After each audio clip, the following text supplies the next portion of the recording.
જામનગરમાં એક જાણીતી રેસ્ટોરન્ટના ઢોંસામાંથી નીકળી છે જીવાત। પટેલ કોલોનીમાં આવેલા રેસ્ટોરન્ટની આ ઘટના સામે આવી છે।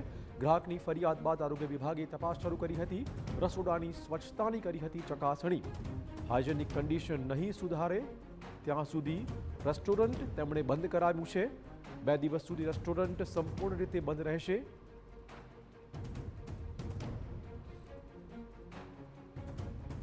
તો દ્રશ્યોમાં જોઈ શકાય છે કેવી રીતે ઢોંસામાંથી જીવાત નીકળી હોવાનો આ પ્રકારનો વિડીયો છે। આ વિડીયો સામે આવતા જ આરોગ્ય વિભાગની કામગીરી। હાલમાં લગભગ 2 દિવસ માટે આ રેસ્ટોરન્ટ સંપૂર્ણપણે બંધ કરી દેવાઈ છે। ત્યાર પછી ચકાસણી પણ કરવામાં આવશે।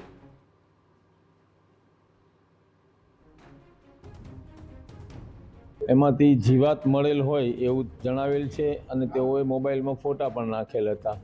જે અનુસંધાને એફએસઓની ટીમ દ્વારા રસોડામાં તપાસ કરીને રેસ્ટોરન્ટ અને રસોડામાં પેસ્ટ કંટ્રોલ, પાણીનો રિપોર્ટ અને માણસોના મેડિકલ કરવા સૂચના આપવામાં આવી। અને ગ્લેસ ટાઇલ્સ તળિયાની અને સાઈડની ગ્લેસ ટાઇલ તૂટેલ હોય એ રિપેરિંગ થાય ત્યાં સુધી રેસ્ટોરન્ટમાં વેપાર નહીં કરવો અને રિપેરિંગ બાદ અત્રેની ઓફિસે જાણ કરીએ ત્યારબાદ જ રેસ્ટોરન્ટનું કામ ચાલુ કરવા જણાવ્યું।